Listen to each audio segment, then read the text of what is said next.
Welcome to Team Kings, showcasing team spirit at Kings High School. So far this year, we've talked to Cascade Conference champions, district champions, even state champions. How is this, though? The robotics team, back from Houston a few weeks ago, second in the world at the world competitions. And joining us from the team, seniors Laurie, Machida, Ian Hoppis, and the coach/mentor, Mike Thompson. Congratulations, guys. Yeah, thank you. Laurie, has it sunk in yet that you just you went to a world competition and you took second place? I don't think it's sunk in yet, actually. It seems surreal that we made it that far and we've done so well this season. Now, Ian, we've talked to the robotics team in the past, and we know that this is a team that's had a lot of success over the years, but nothing quite like this. Yeah. Did you ever get the sense during the process or getting ready for this that this was a possibility this year? Actually, when I was on the field, I was always not thinking that we were ever going to make it, and it was a huge, something I was always looking forward to, and it never really hit me until we were playing the last match and we won, and that we realized we were going to go to the final field. It was just a crazy experience, yeah. So, Mike, you helped found the robotics team, the Cyberknights 4911, and you've got the tattoo on the arm to show for it, right? Yes. Is there a story behind the tattoo before I ask any more questions? There is. We compete for awards in addition to playing on the field, and the top award is chairman's. And our second year in, we won it unexpectedly, which is rare because chairman's is an award given to teams with sustained records. So the longer you've been in it, the greater your odds of winning. So as a second-year team, it was a long shot. We won it, and third year, every year we set goals for the team, and one of the goals that kids set was, well, we want to be the best chairman's team that we can be. Awesome. How are we going to measure that? And the measurement they came up for is, well, we're going to win it at the Pacific Northwest Regional Championship. And I'm thinking, okay, very lofty goal, kind of out there, beyond reach. And I said, okay, you guys win it, I'll get the team number tattooed on my arm. And so PNW Championship, they're announcing the teams, and they list 3 teams, and the first one was not us, and I don't have to get a tattoo, but we didn't win it. Second one wasn't us, same thing, and the third one was us, and next day I was in getting the tattoo. Oh, you wasted no time. You got it right Next away. Next day, yeah. Very nice. So a lot of great accomplishments over the years, as you just mentioned, but I've got to think this is right up there with all of them, right? I mean, I know you guys have won the chairman's competition before, and you won it again, was it this year too? This year too, yeah. Okay, so in terms of kind of putting everything in perspective, I mean, you started this team, 5 years ago now? 5 years. The team, robotics team, this is our 9th year. We competed in a lower category, like the minor leagues, called FTC, and actually finished second in the world in that. Moved up to the majors, and we just pulled it off again this year. It's beyond comprehension for us, and I'm a numbers guy, so the day after we were all talking and I started poking around in numbers and realized that in the history of FRC, there's been 7,200 teams. Of those 7,200 teams, 43 have pulled off what we just did. And many of those teams have been around for 20 years. So for me, I'm still like Laurie, it hasn't sunk in, but the enormity of it is overwhelming. And correct me if I'm wrong, of those 43 teams, you're the first one out of the Pacific Northwest. Yes. Yeah. So a major accomplishment indeed. When you get down to Houston and you're at the world competitions, how imposing is it? How is it intimidating, Laurie? I mean, when you start to look around and you recognize the fact that there are so many different great schools and institutions from all over the world, is it a little overwhelming at first? Sometimes it is, yeah, especially when you see other teams have been keeping this up for 20 years and you see the type of outreach that they do and the robots that they build. For example, Cheesy Poof's team 254 had an amazing robot, and it was a little intimidating to be going up against them, but I think our drive team did a great job. We fought pretty well, and I think we had a great time overall. Ian, you actually drive the robot. Yeah. So when you get, I mean, obviously you've been competing around here, and then you go down to Portland. Does it just have a different feel to it when you walk into the building where the competition's taking place? Yeah, with the World Championships, it all definitely changes. There's thousands of people watching. You walk in, you see all 6 fields because there's many different competitions going on at the same time, so they can get it done in time. And it's just a totally different, amazing feel, and it's a little scary walking onto the field, definitely. So now, Minute Maid. Oh, yeah. Yeah. The final round's in Minute Maid, which is where the Astros Oh, it's actually play. where the Astros play then. So Oh, it they're, is. they're Okay. down on the field with 30,000 people up in the stands cheering them on. 30,000 people watching this. Okay, I can see where that would be a little overwhelming Yeah. for some folks. We had Andrew and Madeline in from the team back in January, not knowing exactly where it was going to go. Obviously, we didn't project second in the world. Who could, right? Yeah. But Laurie, as far as what exactly robotics is, I know we've talked about it on the show back in January, but can you kind of give us a brief overview as to exactly what all it involves and entails? Right, so Cyberknights are a 5-year FIRST robotics team, and our mission is essentially to promote opportunities for students in STEM through robotics, and we try to do that on and off the field. So on the field, we use a lot of sportsmanship. It's one of the principles of FIRST called gracious professionalism. So we compete as hard as we can, but also still try to have fun and cooperate with other teams. And off the field, we do a lot of outreach outside of school. For example, we've gone to Uganda and Israel, but we also try to keep it local too within our own school and just local demonstrations. So it's really a mix of both engineering and the hard mechanical side, and also more reaching out to other people and just connecting with a community. And you're more on the business side, correct? Yes, I'm more on the business side. So talk about your role a little bit and exactly what you do. So I'm part of the marketing and public relations team, as well as one of the lead presenters on our team. So I work with sponsorships and event planning. So in our outreach, we do plan a lot of events, and so I help out a lot with that, as well as writing press releases for any of the outreach that we've done, and for writing blogs for our achievements throughout the robotics season. And for I'm one of the lead presenters of the Chairman's Award, and so we work to write an essay for that, executive summaries, and we work on a presentation with some of the mentors. And so that's been one of the biggest tasks throughout the robotics season. Mike, when we think about robotics, we don't really think about business. Right. What kind of a component is it in the entire process, in the holistic Well, we picture run the here? team like a company, because one of the goals is that we want to prepare the students for industry. These students are the best of the best. And the peers on their team, on other teams, the kids that they're bumping around, these are the kids that are going to be running, they're the captains of industry tomorrow. And so the goal of this is that they now start to experience what it's like to not only compete, but how to position a product in market, how to take a look at branding and communications, and how that can affect the positioning and success of a company.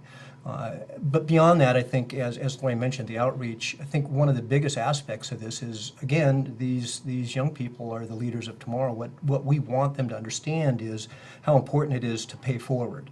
And that as the goal is not that corner office and making a lot of money. The goal is being successful and then using that success to make a difference and make the world a better place.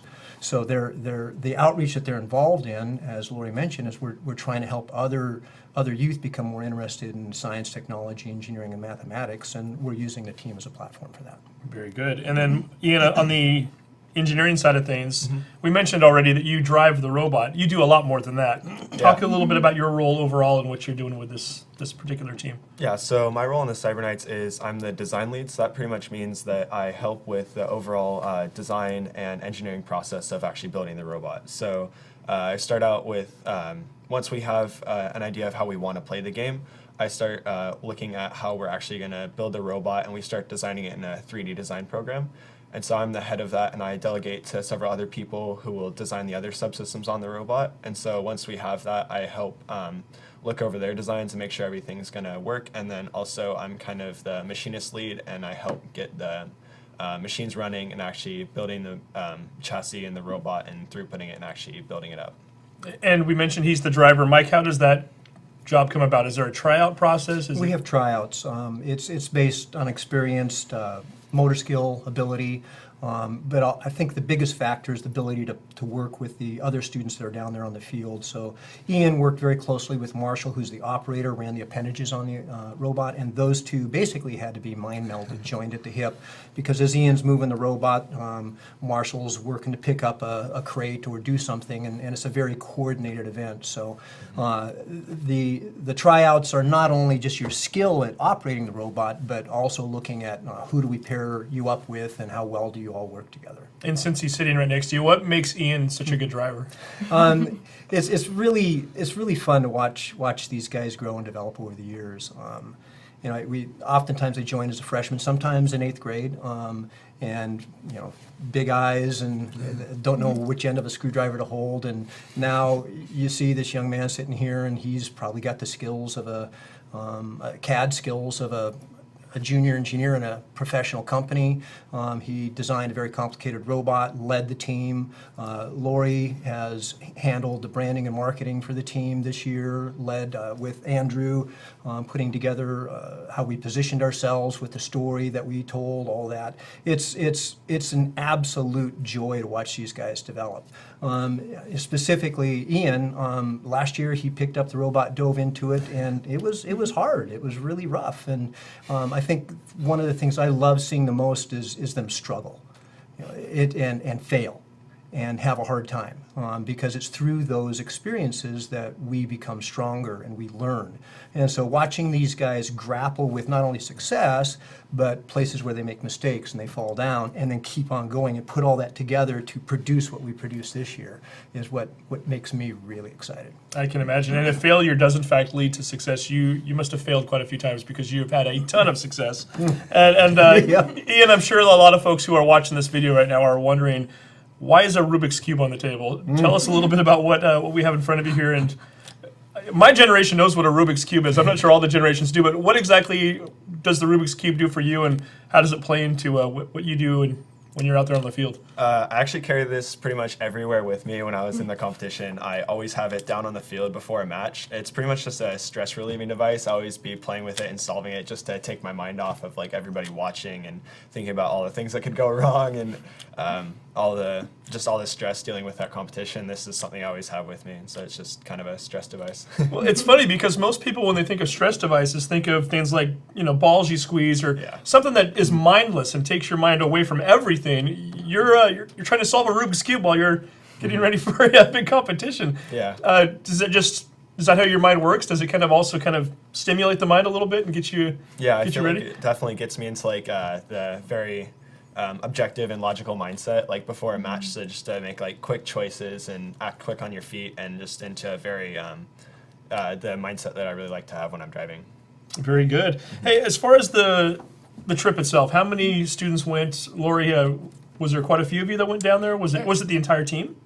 Not the entire team. Some other students had schedule conflicts, so they weren't able to come. But most of our team was able to be there. About 25 students were able to come, along with several mentors that were able to come along as well. And once you're down there, I mean, is it pretty much all business the entire trip? I know it's a 4-day competition.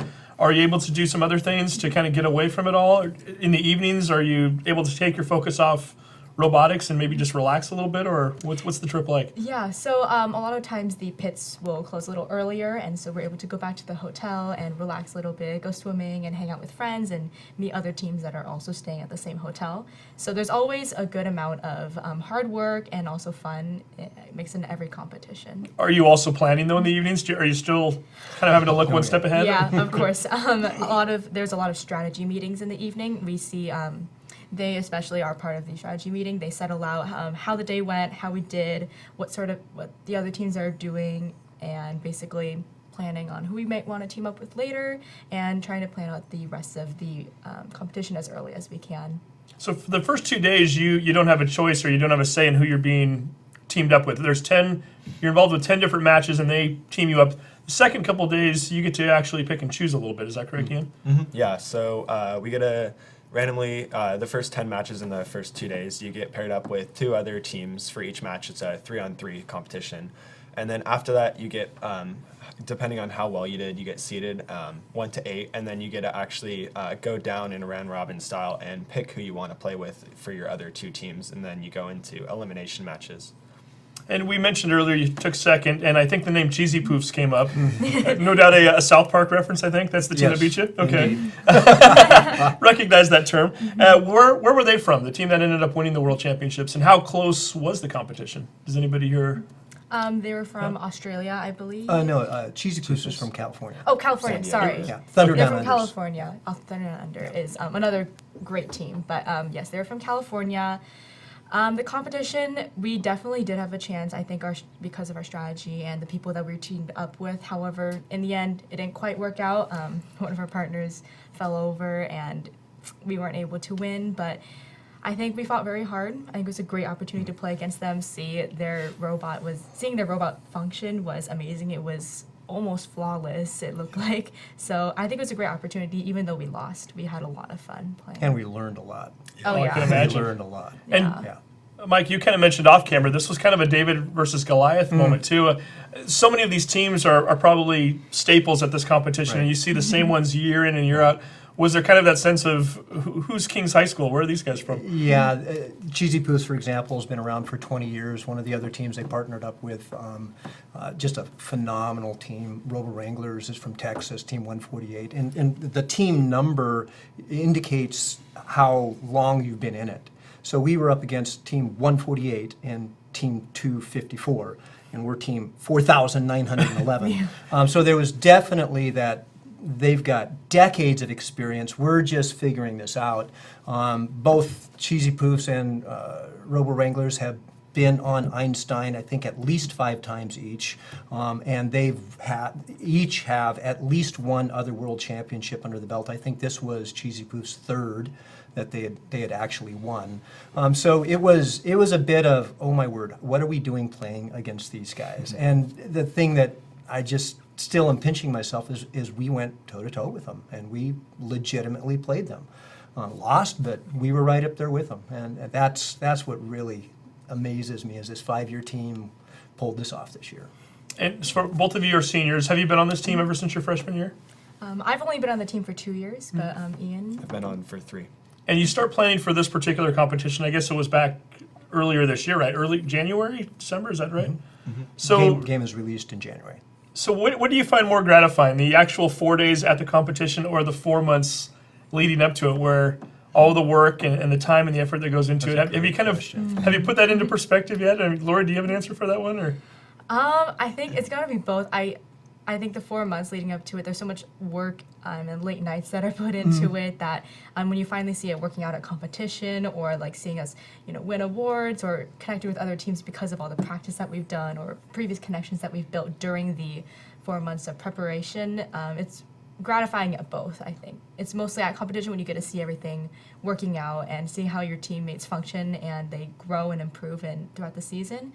So I think it's definitely, you gotta have both, I think. I can imagine. And also, Ian, there has to be moments, I would think, in January and February when you're staying late, it's dark out, it's rainy, you're going home, and are you thinking to yourself, why am I putting in all this time? And then at the end, when you finally get through the competition and you get that second place, does it kind of validate everything for you? Yeah, it definitely does validate it. But something I really felt during this build season, those 4 months leading up to it, is always like, I'm just ready to like finally show what we got and test this robot out at competition and see if we're actually crazy or what we've been doing is actually the right track. Yeah. And we should mention the robot's name is Weeble. Does Weeble now go into the trophy case, or what becomes of Weeble from? Weeble will forever be held together. We do keep our robots every year for posterity, but we also go back and look at them, so they're inspiration for new design. The thing about this and a high school team is, a company, you're building longevity with the employees, so they may be there 10, 15 years, and they got all that to look back on. The students are there for 2, 3, 4 years max, and then there's a new group of students. So we're pointing back to the road, say, this is how we did this, look at this, and so they're great reference points. I'm noticing that Ian's wearing his Einstein pin right now. Oh, yeah. What exactly do you get for finishing second in a world competition? Obviously, you get the pin. Is there more to it than that? Is there a trophy that goes in the school trophy case? Yeah. Yeah, so we got a massive trophy, a silver one, and the first place one was gold, and so that's one thing that we get. But these pins, they were actually only given to the drive team that made it to Einstein, so there's only about 64 of them in the world. Wow, very, very nicely done. So what is next? I mean, obviously you're getting ready to graduate. Is this something you want to continue to pursue later on down the road? Laurie, maybe I'll start with you. What's on the horizon for you? Well, right now we're doing a couple more outreach events, and over the summer we're trying to recruit new freshmen to keep the team going and bring new life into the team. For me, I'll be attending UW in the fall, so I'll be staying local. I'll definitely come back and visit for sure. But college is pretty much the next part for me, but I'll definitely keep this team close to my heart. UW, but you're not going business, right? I'm not. I will be most likely going into pre-med or something of that sort, and I think the business side of the team has taught me a lot of communication skills and the ability to connect with other people and emphasize with them. Emphasize with them. And my mom, who's also in the medical field, has told me that's one of the most important parts in the medical field. So I think even though I won't be going into business, I think a lot of the skills that I learned in business I'll be taking into college with 100%. me. Yeah, I wanted to add on to that. I remember about 6 years ago reading an article from one of the leading robotics engineers in the world, and people always coming to him, well, how do I get into this field? What do I got to study in college? What kind of degree do I need? What do I got to do good in? And his answer just really was out of left field. He said, you know, the class that you want to do the very best in to be a successful engineer is your communications. Your writing and your spoken communications. To be a successful engineer, you've got to be able to communicate. And so, as Laurie just said, she's going into medicine, but the skills that she's picked up, working as a presenter, putting together proposals, and writing essays, and Ian likewise, it's essential that you learn how to communicate. And so that's a core skill that these guys are picking up. Not the first thing I would have thought of, but certainly Absolutely as you not. say, Yeah. it makes sense. Yeah. Definitely. And Ian, for you, what's coming up for you after your senior year here? I'm planning to come back to the team also and mentor during the summer. Like Mr. Thompson said, there's lots of new students coming in, and we need to teach them how to just pretty much get into the program in engineering. So coming back and helping with that is also a big thing, knowing that mentors have always helped me, wanting to give back for that. And then going to, in the fall, going to junior college for 2 years, and then hopefully trying to end up at the UW in a computer engineering program. So definitely trying to stay in engineering and design. I could see why you might want to do that. I think you're going to have a lot of success in doing so. And one other thing we want to mention before we wrap up the interview, Mike, I know Laurie kind of mentioned that outreach is a big component of what you're doing here. You've got a concert coming up later on Yes. this week at the school. Right. Can you tell us a little bit about that? And Yeah, this Friday in Mike Martin Gym at King's High School, we have a classic rock concert that's being put on by ASB and the robotics team. And all the proceeds are going to help fund a robotics lab and classroom in our sister school in Soroti, Uganda. About 6 years ago, we built a partnership with this school, which is just a phenomenal school. It was started in 2006 to provide a boarding school and a home for orphans and child soldiers from the Civil War there in Uganda. And we have actually house brother of Ian, one of the young men that came through that program, Denish. He is an ex-child soldier who's now going to college here, wants to be an engineer, and so we're helping raise money to build them a robotics lab and a classroom, and building one of the best STEM programs in Uganda. And again, that is on Friday. That's this Friday at 7 p.m. 7 p.m. And the band is Right Turn Only. Right Turn Only. It's a band. It's a combination band of King students and faculty, so it's a lot of fun. It sounds like a great time. It's going to So be a great time. certainly we encourage folks to get out Yep. there. And again, thank you all three of you for coming in, and congratulations. What an Thank you. accomplishment. Thank you. Like I said, we've been overwhelmed by just some of the accomplishments that we've seen from King's students and faculty over the course of this year, and certainly this is very high up on that list. So best of luck to the two of you as you get ready to graduate in the next month or so. And Coach, hopefully we can continue the success into the Yep. future for Kings, and who knows, maybe another tattoo or two down the road for Well, you. it's gonna get added to with Einstein now. There we go. So yeah, you gotta get the Einstein on there. When I'm done, it's going to be a sleeve. And yeah, maybe a world championship before it's all said There and you done. Laurie, Ian, Mike, thanks again. Thank you. Thank you.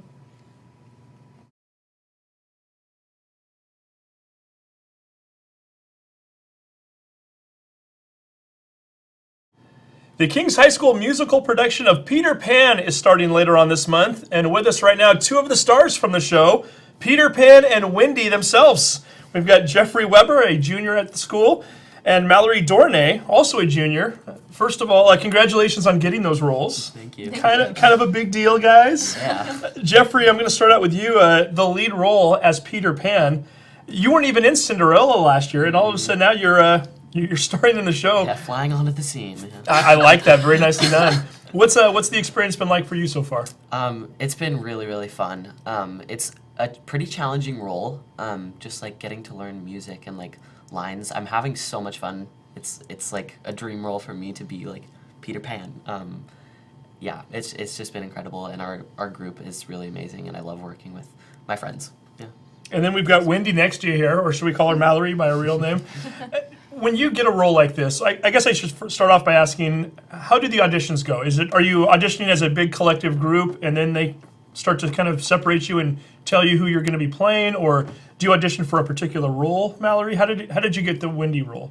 Well, when we started auditions, you audition for one of the core roles, and that's just an audition with just you and the teachers. And after that, they'll have callbacks. And so I did get a callback for Wendy, and that was more of a group audition. And so they did pairs of the main roles, and then after that, they decide.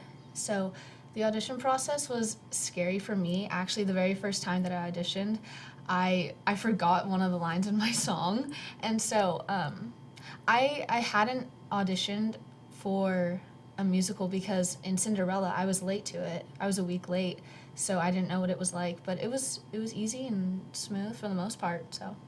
How nerve-wracking is it? I mean, and Jeffrey, Mallory mentioned forgetting a line in a song.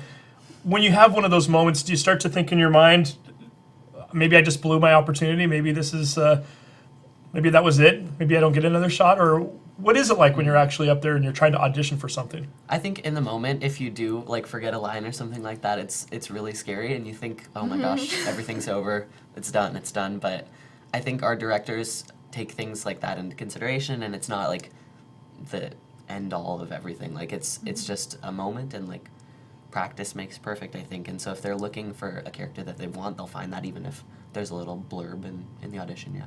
So what kind of experience do both of you have, not only with acting, but singing and just drama in general? Mallory, maybe I'll start with you on that question. What's your background? I have been doing the plays since 8th grade, junior high, and I've loved it. I've done it pretty much every year, I think. Yeah, I've done a play every year in high school. And I have been singing for a lot of my life, starting with karaoke with my parents when I was really little, loved it. And I did choir for a little bit.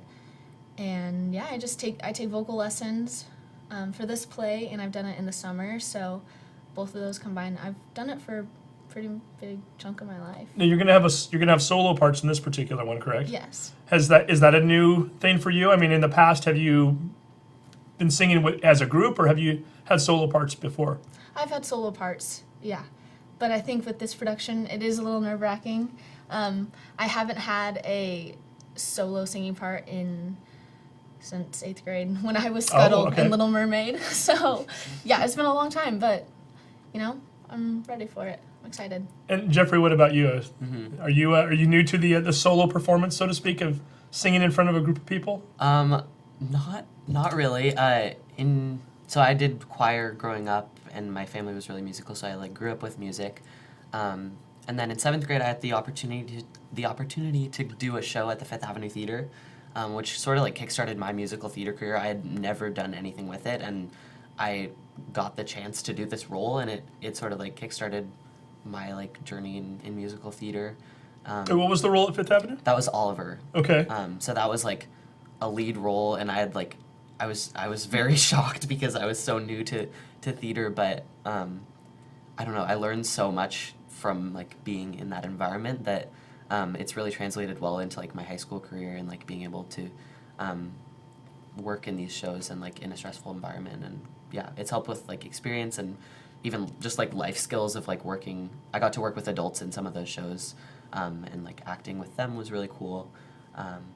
Yeah, and now I've done 2 shows. So I was in Little Mermaid as well with Mallory, and then last year I was in Miracle on 34th Street at King's as an elf. So that was a really fun role for me, but Peter Pan is definitely going to be one of the faves, I think. We talked about the solo performances. The two of you have a few duets as well in this one, right?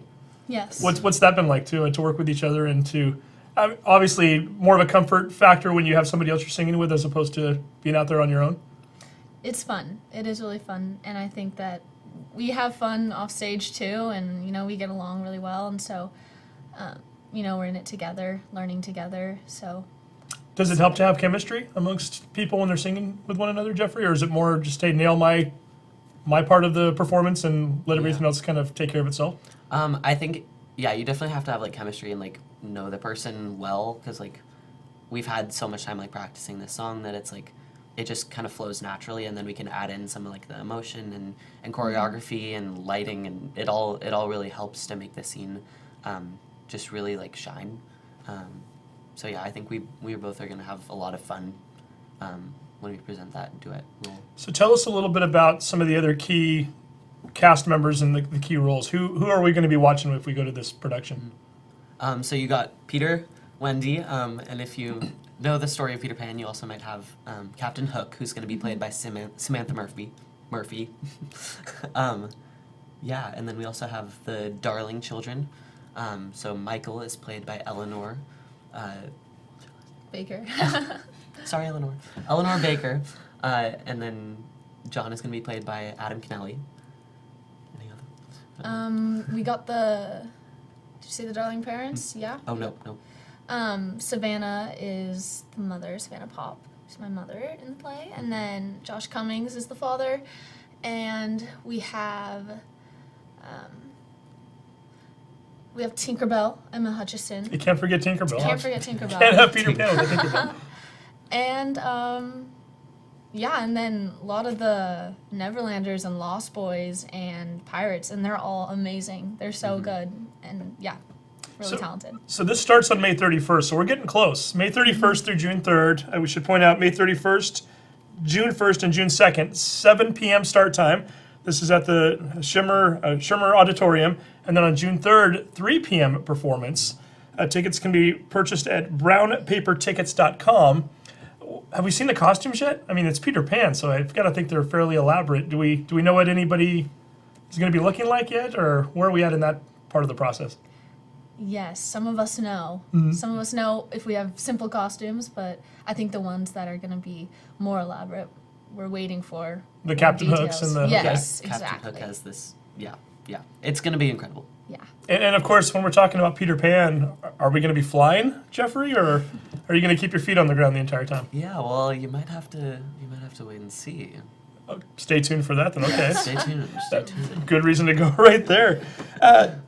Peter Pan, a favorite of both of you? Did you see Peter Pan growing up? Did you watch the movie? Have you seen the musical before? What is your experience with this particular show? Yeah, I mean, I'm sure both of us grew up watching Peter Pan, the old Disney movie, but I saw pretty recently a show called Finding Neverland, which is about the creator of Peter Pan, but I've never really seen Peter Pan live as a musical. Yeah, me either. With technology being what it is these days, I mean, you can probably hop onto YouTube and watch a number of Peter Pan performances. Do you ever find yourself kind of peeking and seeing what other people are doing, or are you looking at photos of various actors and actresses and seeing what they're wearing, or have you been tempted to do any of that, Mallory, or have you done any of that? At times, I have to see what hair color does she have, or like how does she sing, or little details like that. And my mom sends me a lot of stuff. She texts me a lot of videos and pictures, so I have just to see what's out there. But Sure. Yeah. Have you picked up anything from those, or have you? I mean, obviously you kind of want to put your own stamp on it as well, and do it in your own fashion. But is there a temptation when you see some of those pictures or see any of those videos to think, okay, I can maybe do that a little bit differently, or? Yeah, and I even watched the movie to see how the girl kind of does her accent, and I was like, oh, so those little details I look over and kind of compare, or what should I do, or should I keep it original to me? So, This is a big production. How many people are involved, and how much work goes into something like this? So there's 35 people total, including production team and all of our actors. And we're divided into 4 main groups, which is like the family from London, the Lost Boys, the Pirates, as well as the Neverlanders, which are the native people that are on the island. And so it's a lot of work, but having it split up into our groups really makes it sort of seamless for each of our different acts of the play. And it helps us get work done faster. And we've really grown, I think, as teams within the show, and it helps to bond together, all as one family, as we call them. And as far as putting together the stage and building some of the props, is there a separate department for that, or does everybody kind of take their own role and help out with that? Well, we do have a day next week where we're all going to be building the set and taking care of things and props. So, yeah, we all do have we all contribute a little bit. I think we all have 2 hours to, do what we can. Does it kind of bring a sense of ownership to it too, knowing that you've put a little time in behind the scenes to do that as well, Jeffrey? I mean, obviously, once you get to the bbig time when you're at Broadway, the actors aren't doing any of that. But I've got to think in some ways it kind of brings everybody together a little bit more. Yeah. All of the actors have to take part in like building the set or painting or assembling props and everything. So that's definitely an unusual experience for like a high school production, because I think they usually have really large production teams that work on things like that, and the actors are just sort of separate from that. But it really helps us like again bond as like a group, and we're not separated by that. So it just feels like we're all kind of all in it together. And I might add, we have a very, very large team going into this. So we have our director, who's Mrs. McCardle, performing arts coordinator, who's Mrs. Hudon, and we have teams for costumes led by parents as well as our costumer Maura, and we also have orchestra behind the scenes, production team, and we have people that come in and build our sets. Like there's a lot of collaboration that goes into doing a show like this. Yeah. Talk about some of the leadership roles. I mean, you just mentioned them by name, but how vital are they to the success of this production and the program itself? And maybe we'll start off with the director. So the director has a very big job.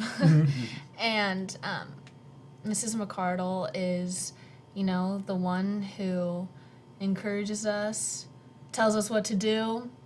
She gives us little details, and I rely on her a lot.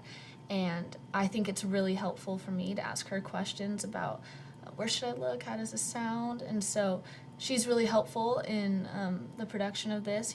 She's the leader behind it all. So yeah. How hard is it, or how difficult is it to do something like this with so many other activities in your life? I know, Jeffrey, for you, you're playing sports right now, correct?